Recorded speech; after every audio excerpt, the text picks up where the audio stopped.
So, welcome once again to tonight's call. But before we do, I would like to take the opportunity today. I think I was reminded of Jamaica's independence. Jamaica celebrating its 63rd year of independence. In fact, they got independence about 2 weeks before Trinidad and Tobago because we're going to be celebrating our 63rd anniversary on the 31st of this month. So hats off to all Jamaicans on the call. Those of you, whether you live in Jamaica or you're further afield, we salute Jamaica for what they have accomplished. And of course, still the home of the fastest man on the planet, Usain Bolt. So welcome once again. So tonight's call, we're going to be continuing from last week. And that would be, for those of you who would have missed last week's call, it would be smart contracts. So this is the part two version of smart contracts. If you don't know what smart contracts is, it's not too late. Our crypto expert with 15 plus years experience in the field knows exactly how to present this so that you will be able to understand. So it's not just about understanding smart contracts for a theoretical knowledge. It's about understanding smart contracts so that you can now be able to identify resilient opportunities within the market space.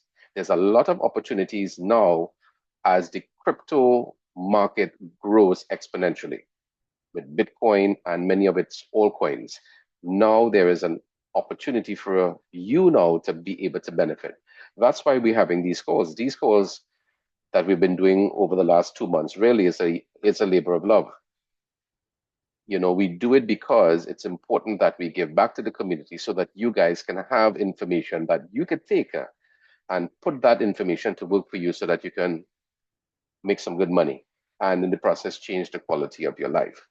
So without further ado, let us get into today's interesting video lineup. These videos are going to really be thought-provoking, and it may be very upsetting in the sense of where it's coming from. And when you see the videos, you'll begin to understand. We're going to talk a little bit about Haiti.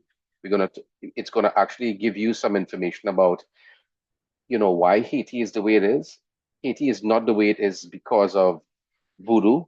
Perhaps that might be something, but it's not really about that. The real voodoo players are the superpowers. And I'm not going to talk too much about that, but we're just going to allow the video to move and to explain a couple of things. Miles Monroe, who was an amazing teacher and evangelist, made some very, very interesting pronouncements. I was actually looking at the video today, and I thought it best that I'm going to add this video to the lineup because Miles Monroe basically highlights some very important things for people who are of African descent. We like to call Black people, brown people, yellow people, it doesn't matter. If you're not white, this is very important for you to understand and take note of. So tonight, before we move into the other segment with our crypto expert, it's important for you to understand some of these things. Because when we're on these calls, it's about to educate. It's to shake you out of this comfort zone, this familiarity syndrome that many of us are facing. Because we get so locked into our daily method of operations, the survival mode, that we forget about our goals and dreams. We build other people's dreams, you know. We get up early in the morning or we go to work late at night and we spend all night working for other people's dreams. And most of the time we get so caught up in it because it's demanding. I understand. I worked shift many, many years ago and I understand how that can be. And your life gets so caught up and you get lost in the clutter that you actually forget what is the purpose that you're here on planet Earth.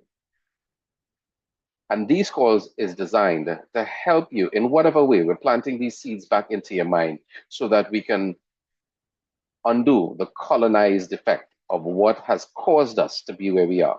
So without further ado, let's get into tonight's session. It's going to be very, very interesting. You're going to love it.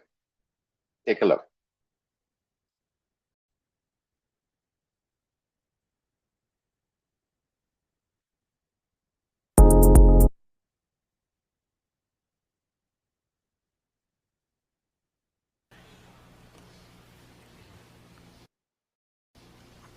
Let me explain how this works out practically. If you went to college, what's your name? Okay, John went to college and got a PhD in physics. I'm talking about nuclear physics. This guy is a brain, he's sharp. PhD in nuclear physics. Problem is, it doesn't matter. You are simply seen as a very smart slave. Because your pigmentation, your nose, your lips, your eyes, your hair is the problem. It doesn't matter. So they actually would tell their neighbor, I have a smart slave. In other words, educating you think changes you. It doesn't. It ain't the brain that makes you different. So the system, the culture, doesn't translate your PhD into being a superior human. It says you are simply a superior thinking slave. So it doesn't matter how much education you get. It doesn't matter how much accolades you put behind your name. It doesn't matter how much you achieve. In the Greek mind, in the Roman mind, which is the leadership that came over, you are still a slave by providence. Do you know that they actually created a theology for this? Because every ideology needs a theology to make it legal. Can I say it again? Yes. Write it down. Every ideology needs a theology to make it legal. So you will find, even like in apartheid, apartheid had a theology created by the Dutch Reformed Church, which was based on Greek philosophy as well. Because remember, South Africa was taken over by Romans, Europeans. Hitler, if you all remember Hitler, Adolf Hitler was an interesting guy. Adolf Hitler said that he had a visitation from God. You ever read his Mein Kampf? He believed that God chose him to restore the Roman Empire. That's why he had a plan to take over Europe again. He says that he was chosen by God to establish what he called the Third Reich, the third reign of the Romans. And this is why, again, his concept of leadership, his philosophy made it easy for him to destroy people. Remember, you need blonde eyes, blonde hair, blue eyes, sharp nose. Okay. So when he looked at the Jews, for example, the Jews got dark hair, dark brown eyes or black eyes, olive skin. He said, they were designed, they are rats to our society, he says. They are sucking our blood. Must kill them. Why? These are not real humans. The gods have made them to be our slaves. So it was easy to kill 10 million slaves between Africa and Carolina in the water. No, sorry, 60 million died on the ships. I was in Ghana early in this year, and I went to one of the forts where they sold slaves. It's an amazing experience. You should go there. And on the wall was a statement written. It says, slaves left here and went to the Caribbean.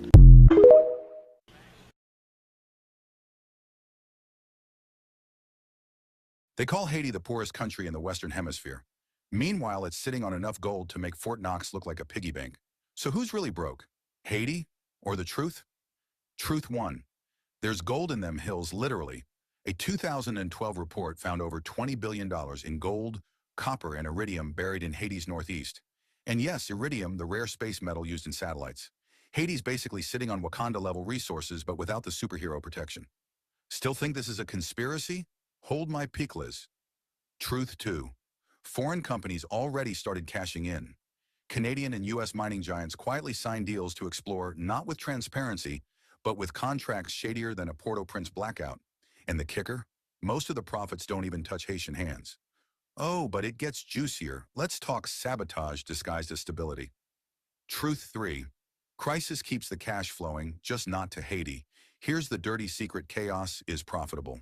Because if the country's always in disaster mode, Nobody notices when foreign powers loot the land in silence. Let's throw oil into the fire literally. Truth 4, there's oil offshore, and folks have known for decades. Geologists have hinted at oil reserves near Haiti's coast. But surprise, surprise, no one's drilling for Haiti. They're drilling around Haiti. Meanwhile, experts still call it poor while sitting on resources that would bankrupt billionaires with envy. And what about the people? Glad you asked. Truth 5. Haitians get left with the bill and the bulldozers. Mining displaces families, pollutes rivers, kills local farming, but the communities affected, they get silence. No jobs, no wealth, no voice.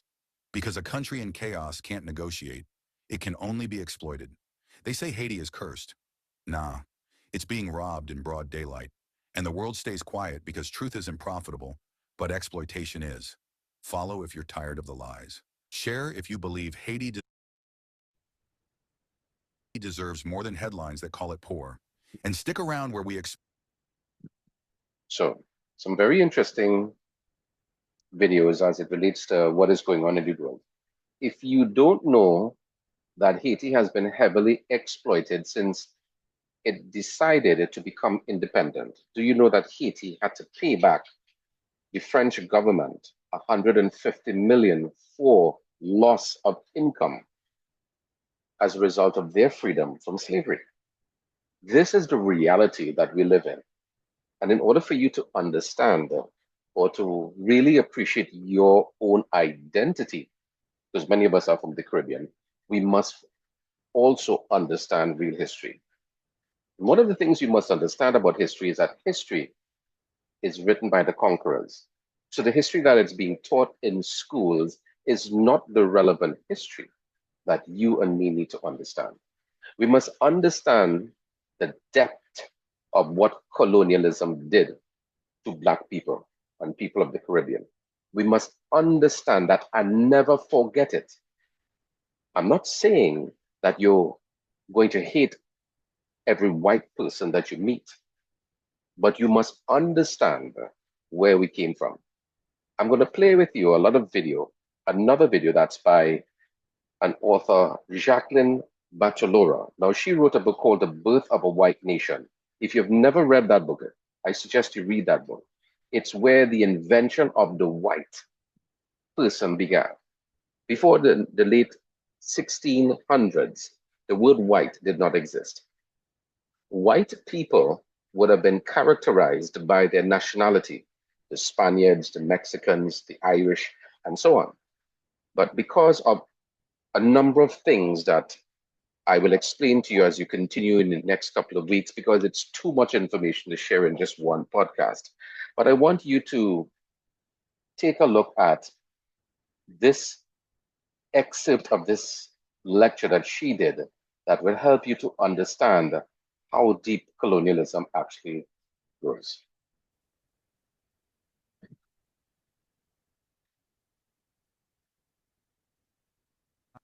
White people did not exist before 1681. Again, white people did not exist on planet Earth until 1681. Number two, any claim that this group called white people, any claim that that group is rooted in biology or derived from genes or biology or is innate or is from nature is a lie. Third and final point, as a matter of foundational law, actually let me say it this way, white supremacy has been embedded in the United States of America from its founding as a matter of law. Same opportunities in these colonies as a matter of law.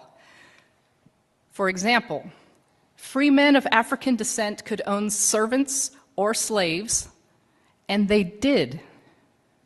They could vote, and they did. They could marry persons of the opposite sex. God, and I love that I have to make that qualification now. Woo! They could marry persons of the opposite sex regardless of national origin, and they did. In fact, marriages between men of African descent and women primarily of British descent were not uncommon at all. In one county, 1/2 of the free men of African descent were married to a European woman. There was a challenge to these marriages, but it did not come from the masses. It came from elites, and that's what we're going to talk about next. All right, this little depiction is meant to be a depiction of the lawmakers in Maryland, colonial Maryland lawmakers. They passed a law in 1664 punishing, and I quote, British and other freeborn women who marry enslaved Negro men.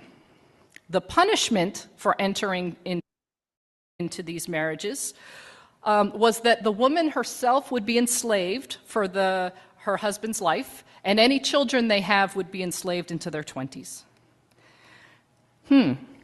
Now imagine that you are a plantation owner. That's not a bad deal. I get more property. I like that. And that is exactly what happened. Rather than deter these marriages, which is the express intent of the law of 1664, rather than deter them, these marriages were encouraged by property owners because that, in fact, that such a marriage increased their property value. This law of 1664 represents, if not the first, certainly the precursor to anti-miscegenation law. These are laws that punished or prohibited marriage between, notice that white people didn't exist yet in 1664, at least as referenced in that law. But most generally speaking, anti-miscegenation law prohibited and punished marriages between a white person and a specific non-white person or persons. Let me be really clear. I read all the time in history books, in academic texts, and I read anti-miscegenation law described as prohibiting interracial marriage. That's not correct. For example, a member of a native tribe could marry a person of Chinese descent. Both were understood as racially distinct, but never did anti-miscegenation law prohibit such kinds of marriages. The only marriages that anti-miscegenation law prohibited were those between a white person and always a person of African descent, and sometimes various other groups. Okay, so just so we're really clear about anti-miscegenation law and its link to whiteness. A couple other things to note about anti-miscegenation law. It's not derived from British law. Anytime we look at law and study history and you see a break from British common law, you always want to pay attention because it tells us something about the needs and desires of those who wielded power in the colonial context. So anti-miscegenation law was one of these laws. They were passed colony by colony and then state by state.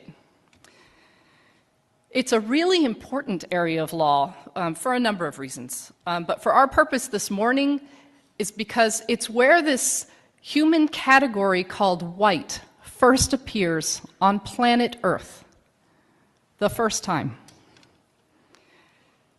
In addition, anti-miscegenation law is important because it lasted more than 300 years. These anti-miscegenation laws literally shaped the faces of this group of more than 2,000 X number of people that I'm looking at today.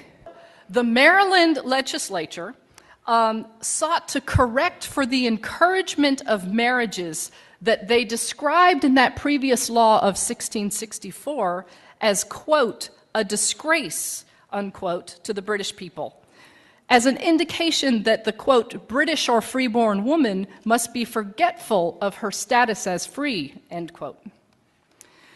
So they passed the law of 1681, and in this law, it made it illegal for British and other white women from marrying a Negro slave. And furthermore, the law punished any landholder who encouraged the marriages and any religious authority who performed it. This law equals the invention of the human category white. Did these group of laborers, some of whom were from Portugal, some from Holland, some from Ireland, Scotland, did they have a little genetic transformation that occurred right after the General Assembly in Maryland met, creating a genetic sludge that we can now call white? Virginia passed its first anti-miscegenation law in 1691. In Virginia, the law prohibited both white men and white women from marrying a person of African descent or a member of a native tribe. But lest I leave you thinking that gender equality was being created in this law, let me quickly dispel that.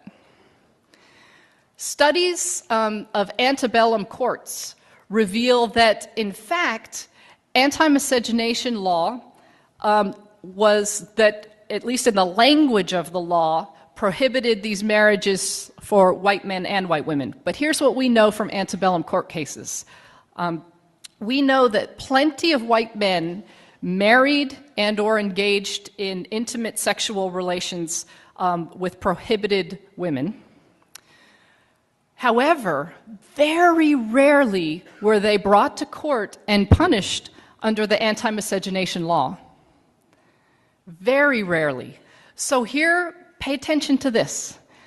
This law, in its enforcement, is largely focused on controlling the relationality and the sexuality of white women and non-white men. Furthermore, think about the enforcement practices that come out of this particular law. What's the result? Who becomes more available for who? We see a further step in locating patriarchal power squarely among and within white men. We've talked about the law of 1664 and the amendment to that law in 1681. And we've noted that the key difference between those two is the reference to the group who's of concern. The language has shifted from British and other freeborn to British and other white women in that particular law. So the question becomes, well, what the heck happened between 1664 and 1681? And the answer is Bacon's Rebellion. This was a massive... So, quite a lot of information was shared in just those couple of minutes by Jacqueline. And the purpose of this is for you to understand what many scholars of the 20th century are really largely concerned about. So I'll ask you this question concerning what you would have just heard to some extent. Is it that racism produced slavery, or was it slavery that produced racism? It's a very deep question.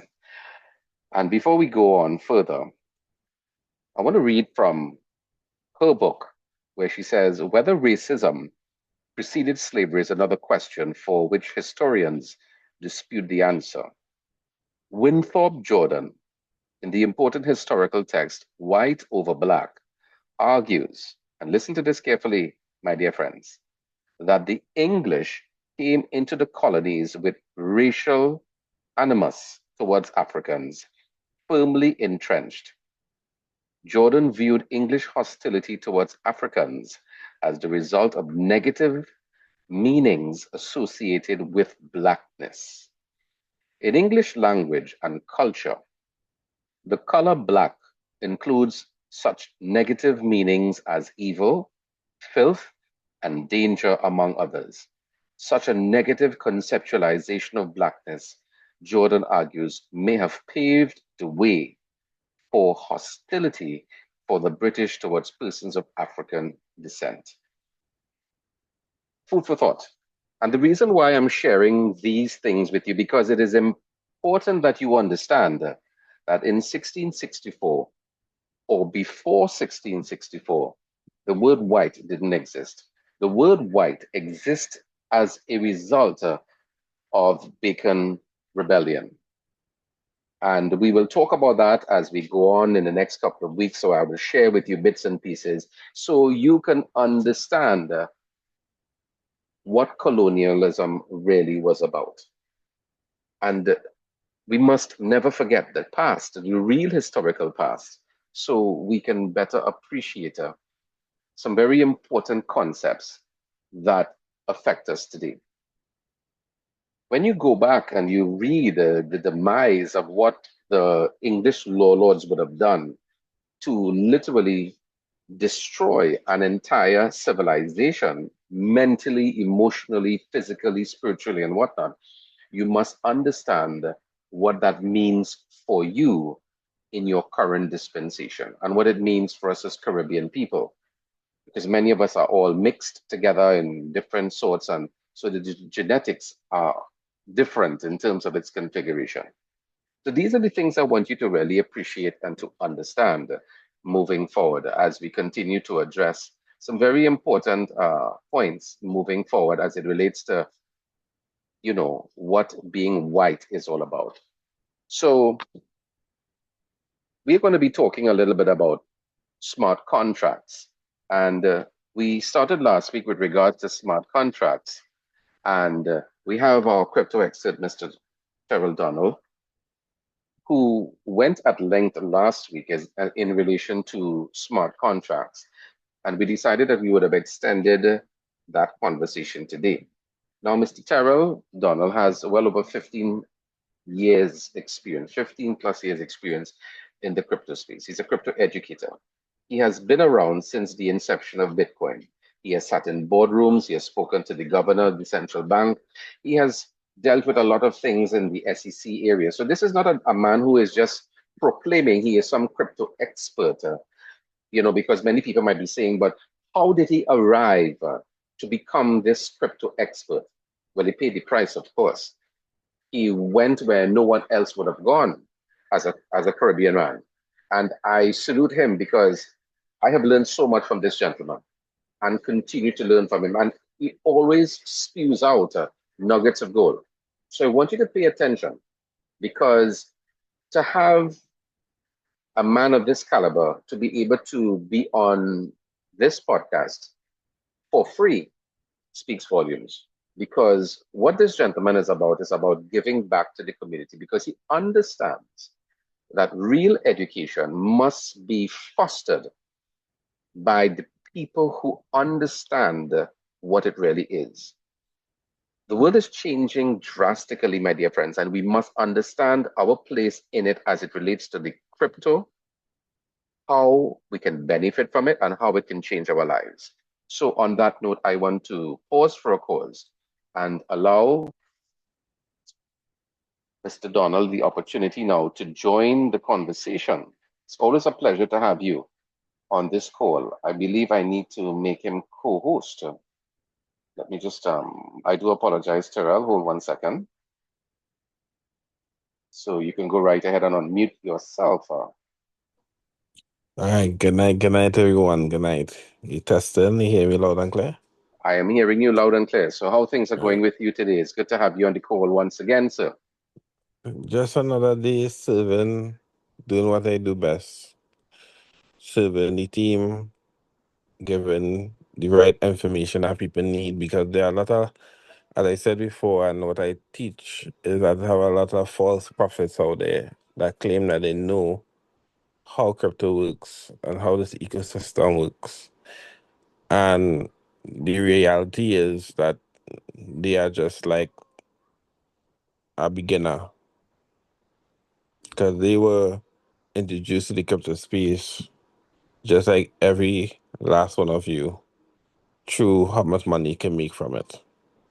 Jumping this, jumping that, jumping the next. But it never came to you for the technology side of things, right? As a crypto day wanna,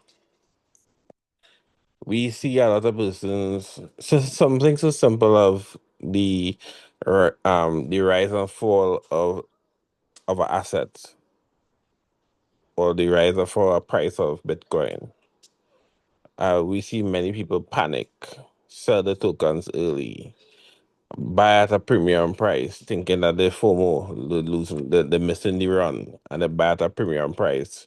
We see lots of mistakes, lots of mistakes. And I decided to change that narrative and teach people the truth so they could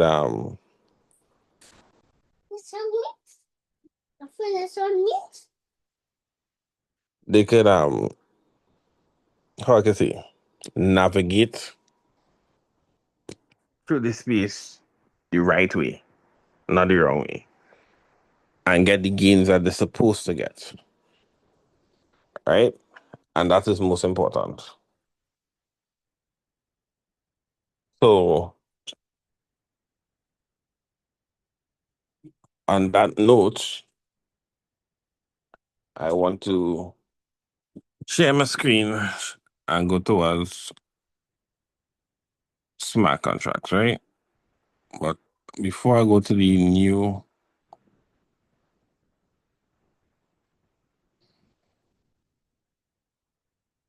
right. So the crypto space is not a scary place. It is a place where innovation, development, change happens. Every day, great minds come together and create a solution for a problem. All right. Smart contracts was created to make life easier without the human factor, meaning emotions, greed, spitefulness, to take all that factor out of it. So what you do, basically doing, is actually in not investing, but actually interacting with a protocol that the contract will do a function that it was told to do. So it really, if this, then that. That is how it is coded. So once the smart contract get the trigger, let's say, for example, to email somebody, right, a picture at a certain point or a certain day. And then after emailing that photo or picture, send $200 to another person. That contract will continue doing that function until the end of time, because you cannot manipulate, change anything once a smart contract is posted on the blockchain. You cannot manipulate, change, take it off, put it back on.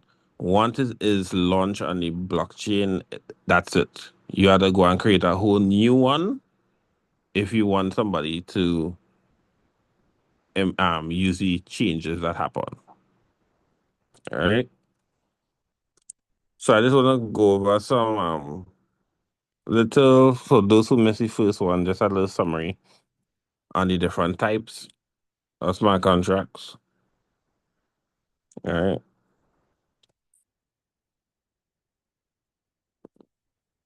Let's see.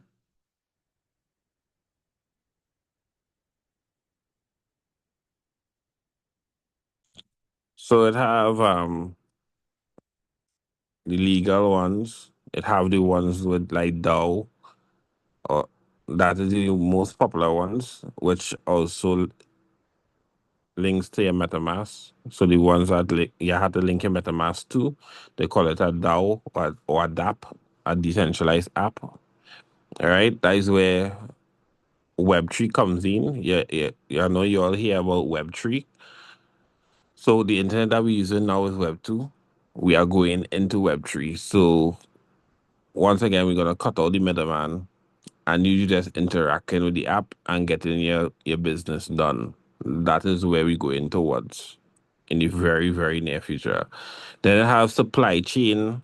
Supply chain is like Amazon, which Amazon already implemented blockchain and smart contract on, so they could know where a package is broken along the chain, and that eliminates people as a human factor, people lying, people covering for each other. They could just go and see themselves and know exactly what happened. Right? Like supply chain. You can use smart contract for health, media, even payments. Right? So you have one called payment smart contracts that basically with a term or function. For example, let's say you and well, they put money up into the smart contract and they say within 3 years' time, if they see a crisis happen, it have an insurance that will pay you back X amount. Because in the DeFi space, it have people who just put up collateral to create an insurance. Right? So if something happen, the smart contract will trigger and give you that money to either buy a car, buy back a car, or actually um fix back your crops or anything like that, or fix back your house, right? So it eliminates the main thing is to eliminate the middleman, eliminate human feelings and functions, right? How they do that, you may ask. They do that with something called, and this is the second part of it, called oracles or crypto oracles, right? These are some of the major crypto oracles that is out, right? The main one, which we all know, is Chainlink. Then have the brand protocol, AP13, Binance Oracle, Nest Protocol. All these are oracles that actually interact with certain smart contracts to give them real life data. All right. So you could create a smart contract to say, okay, on somebody's birthday, send them $1,000 from my wallet. And you could create a smart contract to do that. And on that day, which you will get the date from the Oracle. And once that date come, the smart contract trigger and the money sent to the person. Right? So these are some of the popular ones, but Chainlink is the most popular Oracle that it has. Right? So basically is realized data. Another thing recently here for like over the 4 years, 4 or 5 years, it have a company that actually use smart contracts to give persons the opportunity to buy or not really buy but have shares in property, so real estate, right? Only one company right now that actually have the license to do so. Right, they're running for like 4 years now, and they give you the list of properties. You hook it up to your MetaMask or your Trust wallet, and you could pick which property you want, and you will get a certain amount of earnings every month from that entity or that property, right? And you'll get something called like an NFT that shows that you are part ownership of that property, right? NFT is a non-fundable token, right? Something that's like an agreement stating that you are who you say you are the person that actually have a share in this certain property, right? So these are things that you may not know. These are things you may not how I can say you don't know exist, right? Just like some people believe it or not, they don't know that smart contracts also gives loans, right? It has plenty decentralized exchanges that use smart contracts to lend people money and stuff like that. Or lend people a line of credit based on how much capital you put up. A line of credit, right? Just like a bank. So you know, and that once again eliminates the human factor of feelings. I wake up bad in the morning, wrong side of the bed.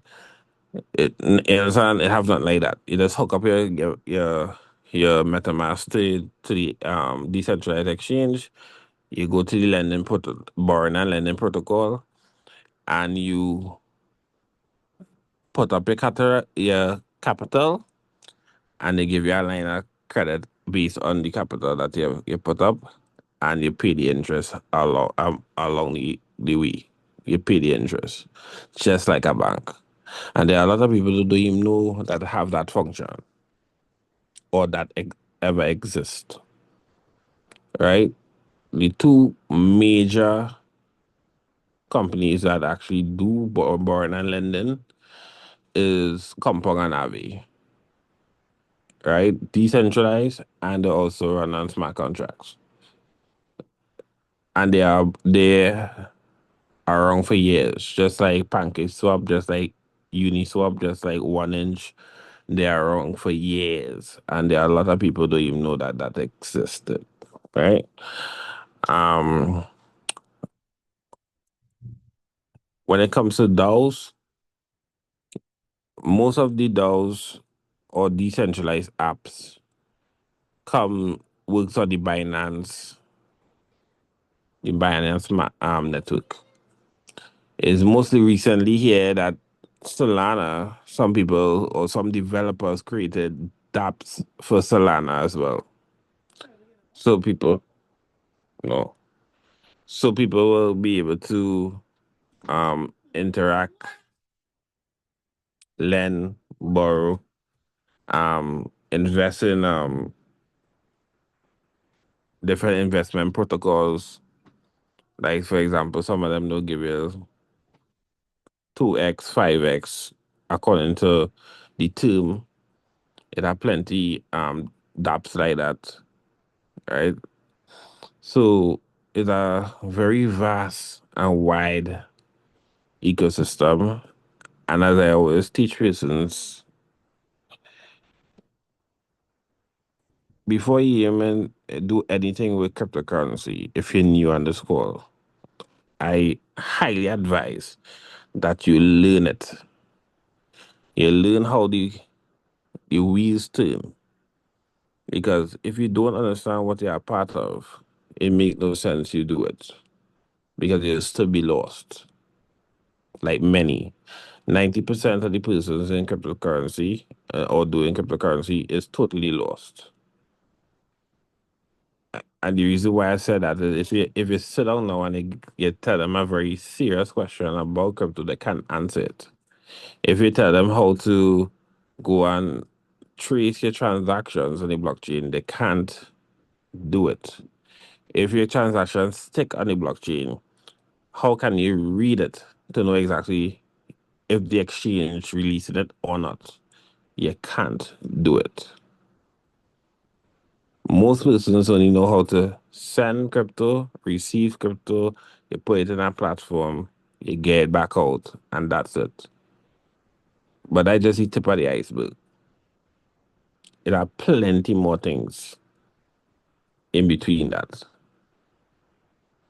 for you all to learn and know. All right. So just a recap for the second segment, which is very short because the second segment is oracles. All right. So oracles are just companies that gives real life data to a smart contract so it could execute the mission that it was created to do. That is all oracles do. right? Um, Anybody who know to do code could create one. You could do one for insurance. You could do one for if you want to send somebody a gift. Many different ways. There are many different formats that you could use smart contracts for, right? So I will give it back to Mr. Larry. If anybody have any questions, you could feel free to raise your hand and he will unmute you. But that All right, thanks a lot, Terrell, for sharing that information. Just let me ask a question. So you made a very important point that many persons may just know how to send and receive crypto, or they might operate out of one or two wallets, exchanges, etc. With that being said, where should persons now who find themselves in that position of not really knowing much about crypto, where do they need to go and start learning? Are there sites that you can suggest to people that they can start that learning process that you want to suggest to them now? well, to be honest, I don't recommend persons to go on the internet and research here and hear the reason why. On the internet, if you don't know how to filter the truth from lies, you will more believe the lies than truth. And I have seen that over time throughout the years that I'm in this space. The main thing that I will say is actually getting find somebody who have the experience and get in contact or get in a group with that person and learn from somebody who walk the walk, who been through all the developments from day one to now. Because as I say, it have a lot of false prophets on the internet. Most of them they're just there because teaching and thing number one, either they're making money off of the topic, two, it's something that trending. But if you go on the calls and thing and you press them with questions, they can't answer it. Those are the person they don't want to learn from. You want to learn from somebody, if they get pressed with questions, they can answer it fluently because they know what they're talking about. Right? And it's very rare you could actually get your hands on somebody like that because people who in the crypto space for that long, they don't be in the open. They don't be in the open at all. They'll be in the back end, just sitting down, just watching the sceneries and just watching everybody do what they had to do. To be honest, I came out in the forefront only because I was one of them that stayed in the back end. I used to work in the back end. Right, people used to just call me to help them fix this, or if their wallet gets hacked to unroot their wallet and stuff like that. And I decided to come out of the woodworks because I'm just sick and tired of people just not getting the right information and just getting misled. And then after they go down and blame crypto for the mistakes that they make. And about cryptocurrency is worse and is a scam and all this kind of thing, which is not true. So I decided to come out of my comfort zone of being around myself and decide to teach and give people the value that they need to get, right? Because we have over 2,000 plus tokens and coins out there.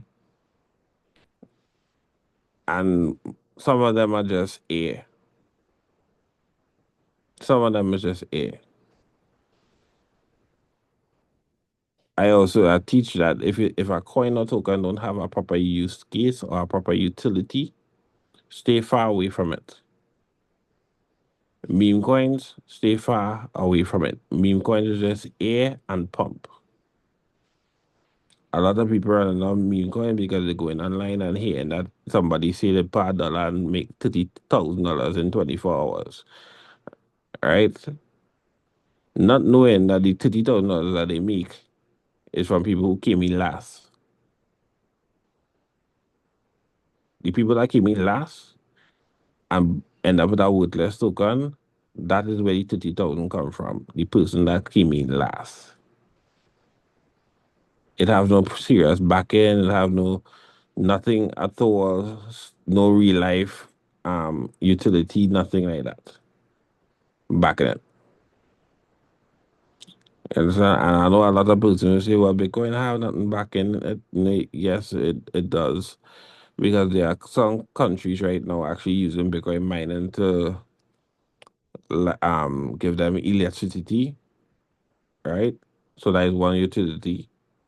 And actually, once again, store value. So it's like gold, right? A digital gold. So those are the two major factors that Bitcoin does. And also, you can't print Bitcoin out of thin air also. So it's a very trusted asset, better than the dollar. Better than the dollar. You can print how many dollars you want. If you wake up in the morning and you say, well, the stock market down, let's print $1 trillion and just throw it in the market. That's what they did in COVID. You can't do that with Bitcoin. They can't just wake up in the morning and say, okay, let's print 30,000 more. Nah, can't do that. So it's a very trusted asset. But the problem is people are not taking the time to learn it. They're more focused on making the money. And I always ask this question: if today or tomorrow the value that oil running down goes to zero, will you still use Bitcoin? Would you still want it in your portfolio? Would you still run it down? If it goes to zero, if you see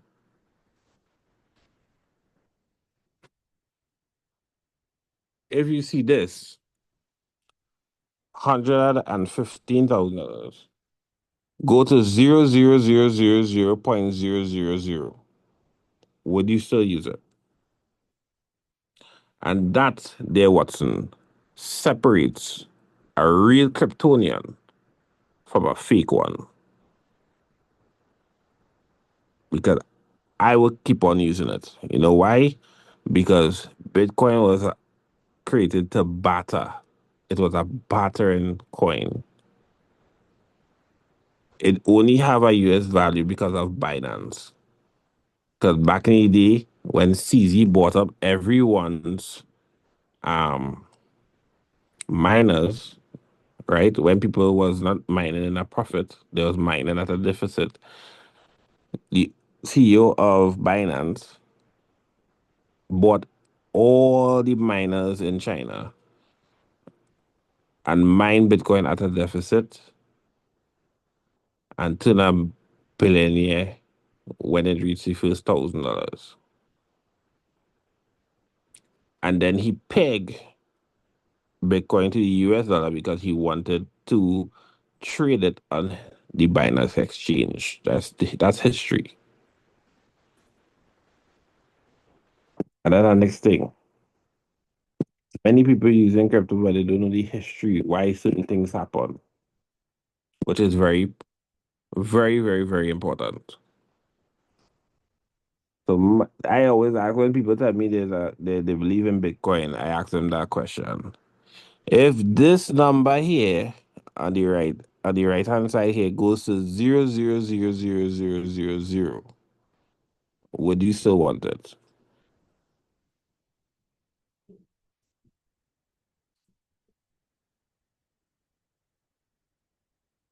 You must ask yourself that question.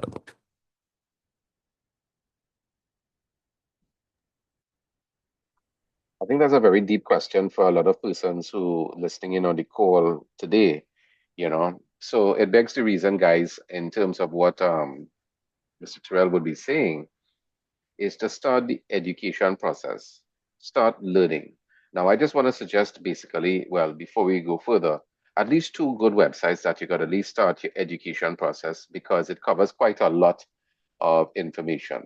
Let me just share my screen very quickly so you guys can actually see what I'm talking about. Um, and then we'll definitely take some more questions and stuff. So I want to share with you. two main websites here right now. We have Binance Academy. Binance Academy has quite a lot of information that you can at least start, right? Without you trying to figure out a lot of things. There's a lot of information, there's a lot of simple courses, how you could learn a lot of things in terms of what Terrell would have spoken about already. You can start the ball rolling with that. There's a lot of good content that you can find yourself learning structured information that is in alignment with where you need to go. And Terrell would have spoken a lot about that for the past couple of weeks, that too many times people join opportunities solely just to make money, but they don't understand the technology. And because they don't understand the base technology, like where Bitcoin started, the white paper and all that, we now get um, easily deceived in terms of how things are packaged. So it's very important. Get onto Binance Academy and start exploring. It's absolutely free. And make the effort, make a concerted effort to start the ball rolling. Another one you can actually do is MetaMask. And in fact, MetaMask learning is very comprehensive. It goes a lot into Web3. What is Web3? It goes into crypto wallet self-custody. And there's also like an interactive feature that allows you to be able to appreciate how the wallets work, what really is staking, because there's a lot of opportunities now in the crypto space with smart contracts that allow staking. And if you want that kind of information, Mhm. always feel free. And you could always message us privately within the next week or so if you want to get more information on that, because this call would probably go on for hours if we had to actually include that. So this is just the beginning to help you to understand MetaMask Learn and the Binance Academy, which is going to help you to appreciate now quite a lot of basic information moving forward so that you'll better be able to appreciate what staking is, because staking is really where a lot of opportunities are. But if you're not in tune with what staking is, well, then how relevant would that be for you if you was approached with with a project then that has staking? How would you be able to identify the components? Is it going to be based on a nice looking website, maybe a nice presentation? No, it's you have to go more beyond that, you know. So before we actually go further, we may probably take a couple of questions or maybe some sort of comments that you guys want to maybe contribute. I'm going to allow you guys to unmute yourself if there's anybody who wants to maybe ask Terrell a specific question or anything for that matter. Take the time now to be able to do this, because this gentleman is always very busy, and to have him in this circle, I always am grateful, because he is so willing to share information that generally you'd probably have to pay thousands of dollars for it. So if there's anybody who wants to add something, feel free. Raise your hand or just unmute yourself. Now we have at least 46 persons. Yes, is there anybody who wants to say something? Hi there. How are you? Thank you. My name is Chanel Morrison. Yes, Um, Chanel. my mother always talks about crypto and all this stuff. My concern, though, is that you know how things are changing in society, and they're trying to move to a cashless society, a digital society. Would that affect our crypto investment? That's a very good No, question. yeah, that's a very good question, and the answer is no. The digital um assets that they talking about, I mean, or cashless society that they talking about is e-money, right? No, electric money. Sorry, e-money, electric money. They are not totally 100% on crypto, right? So that wouldn't have any effect on us, Okay. right? Wonderful. Guys, the floor is open. Feel free. Now is the time.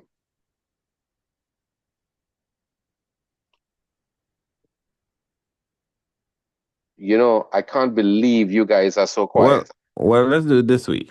Because I see in since we have shy people, I seen a few of our students that Yes, online. So let some of these students come on, including yourself, and because people the human nature we always like to see to believe, and they true, might see true. me come on and say, you know, this was a crypto expert, stuff like that. We hear many people come on different Zooms and say the same thing. What is his skill set? What is the performance? What did he do to claim that? So I have a few three of my students here that I teach, and they see me every day. So let some of these students come on and say their experience, where they started and where they're at now, so people Absolutely. can see the performance of me, right? I think we probably want to put Roderick on the spot if Roderick is available to unmute himself. Yeah, yeah. Good evening, guys. Good Good evening. evening. Good evening, Roderick. So I wanted to say that, this space for years, I was just hearing about cryptocurrency, and you would hear people talk a lot, but they were not, I was not able to zero in on exactly what this thing is, what it represents, and how am I able to navigate this space. And just by spending time under Terrell, it has opened my eyes to such a vast universe of information that the average person still do not understand what exists.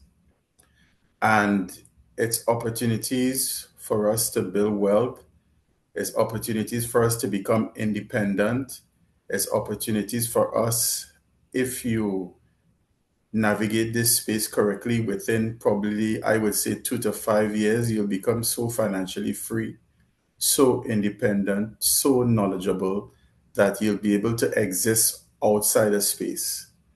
I am now able to see exactly well, not exactly, but get a glimpse of what the banks are doing to us, how they are controlling us, how we have no power and we are at their mercy.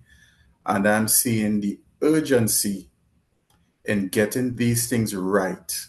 There's really an urgency to begin to learn as fast as possible and to make informed decisions so that in years to come you would be totally independent, so that you don't have to depend on these systems, because these systems, really, you think they are designed to help you, but they are designed to take everything from you and leave you broke, dispossessed, without air to breathe. So I'm really grateful for the information and the opportunities that Terrell has presented to us. So, I mean, what I would say tonight is that even though sometimes the information would go above your head, don't take it for granted.